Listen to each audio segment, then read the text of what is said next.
និតបណ្ណាមកបងរំសូនលោកតើទឹកប្រាក់70 លានរៀលពីខារ៉ាបាវមានអត្ថន័យប៉ុណ្ណាចំពោះបងទាំងពីរមានតម្លៃធំខ្លាំងមហាសាលហ្មងសម្រាប់ខ្ញុំបងស្រីយកទៅធ្វើអ្វីដែរខ្ញុំសងគេធ្វើផ្ទះឲ្យទុកមកពលបរិសុទ្ធខ្លាំងណាស់លេខកូដគឺ G020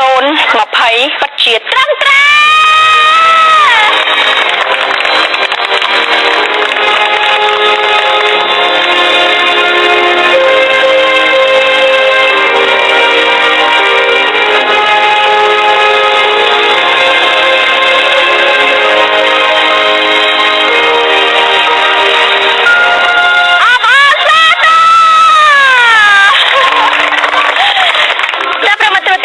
នេះគឺជាទឹកប្រាក់សុទ្ធចំនួន70 លានរៀលពីភេសជ្ជៈកម្លាំងខារ៉ាបាវជូនទៅកាន់បងប្រុសវណ្ណា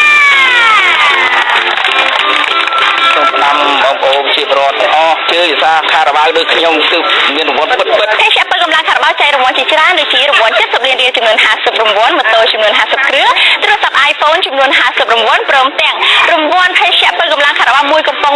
រាប់លានកំប៉ុងទៀតប្រសិនជាលោកអ្នកជាអ្នកឈ្នះរង្វាន់70 លានរៀលគ្រាន់តែគាស់លេខទូរស័ព្ទក្រុមហ៊ុនគឺនៅលើករាវល់កំប៉ុងរួចជាស្រេចក្រុមហ៊ុនកំពុងតែរងចាំវត្តមានរបស់អ្នកឈ្នះជាបន្តទៀតអូចាជំរាបសួរបងចាប់ប្រិមត្តទស្សនិកជននេះគឺជាទឹកប្រាក់សុទ្ធចំនួន7 លានរៀលពីភេសជ្ជៈកម្លាំងខារ៉ាបាវជូនបងស្រីយ៉នអ្នកលក់ដែលមានអតិថិជនរបស់ខ្លួនត្រូវរង្វាន់ទឹកប្រាក់70 លានរៀលពីភេសជ្ជៈកម្លាំងខារ៉ាបាវអរគុណសាទរម្ដងទៀតខ្ញុំសូមជូនពរឲ្យក្រុមខារ៉ាបាវតាមតែរីកចម្រើនហើយស្ដាំទៅតែជនទាំងអស់ថារង្វាន់ខារ៉ាបាវមានពិតចាស់ជំរាបសួរអ្នកមីងជំរាបសួរបងស្រីបងស្រីមានឈ្មោះអីដែរបងខ្ញុំឈ្មោះម៉ាឡានេះគឺជាទឹកប្រាក់សុទ្ធចំនួន